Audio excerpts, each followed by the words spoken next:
एक रात सुल्तान महमूद गजनवी को काफ़ी कोशिशों के बाद भी जब नींद नहीं आई तो वो कहने लगे कि लगता है कि किसी मजलूम पर आज कोई जुल्म हुआ है। मैं हूं फैसल अकरम और आप देख रहे हैं HITV।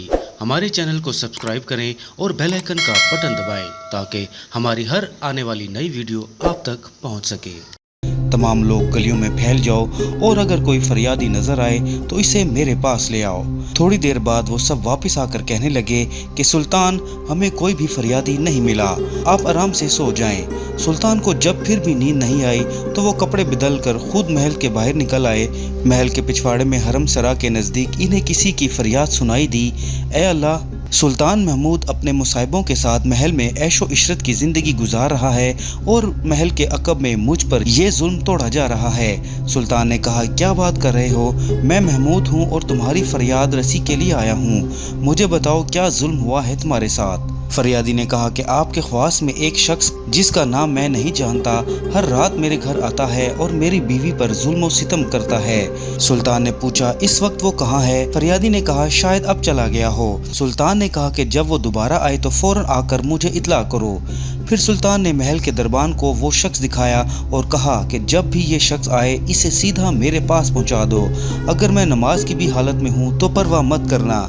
अगली रात वो शख्स सुल्तान के पास आया और बताया कि वो शख्स इस वक्त इसके घर में है। सुल्तान उसी वक्त तलवार हाथ में लिए इसके साथ चल पड़ा। जब इसके घर के करीब पहुंचा तो इसे कहा कि घर के सारे चिराग बुझा दो। फिर अंधेरे में ही इसके घर घुसकर उस शख्स का सर तन से जुदा कर दिया। फिर सुल्तान ने हुक्म दिया कि चिराग रोशन कर दो। सुल्तान ने जब इस शख्स का चेहरा देखा तो सजदे में गिर पड़ा।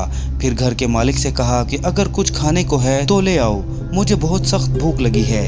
उस शख्स ने यह सुनकर कहा कि आप जैसा सुल्तान मुझ गरीब के घर खाना खाएगा? सुल्तान ने कहा, जो कुछ भी है ले आओ। वो शख्स एक सूखी रोटी ले आया जिसे सुल्तान ने बड़ी रुग़बत के साथ खाया। वो शख्स सुल्तान से पूछने लगा कि चिरागों को बुझाने, सजदा करने और रोटी तलब करने के पीछे आखिर क्या माजरा है? सुल्तान ने फरमाया कि मैंने जब तुम्हारी दास्तान सुनी तो सोचा कि मेरी सल्तनत में ऐसा जुल्म करने की हिम्मत सिर्फ मेरे किसी बेटे को हो सकती है। अंधेरा करने को इसलिए कहा कि पदराना शफकत मेरे इंसाफ के रास्ते में हाइल ना हो जाए। चिराग जलने पर जब मैंने देखा कि वो मेरा बेटा नहीं है तो मैंने सजदा शुक्र बजा लाया। खाना इसलिए मांगा कि जब से मुझे तुम्हारी मुसीबत का इल्म हुआ मैंने अल्लाह के सामने कसम खाई थी कि जब तक तुम्हें इंसाफ नहीं मिल जाता मेरे ऊपर रोटी हराम है। इस वक्त से अब तक मैंने कुछ नहीं खाया था और ना ही कुछ पिया था।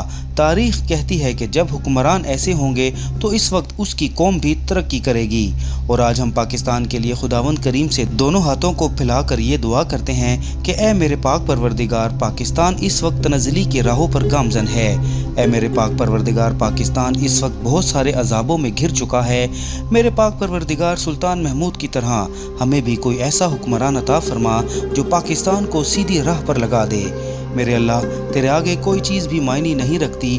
तू पाकिस्तान की रहनुमाई फरमा और पाकिस्तान को अच्छा हुक्मरान अता फरमा। आमीन या रब्बुल आलमीन।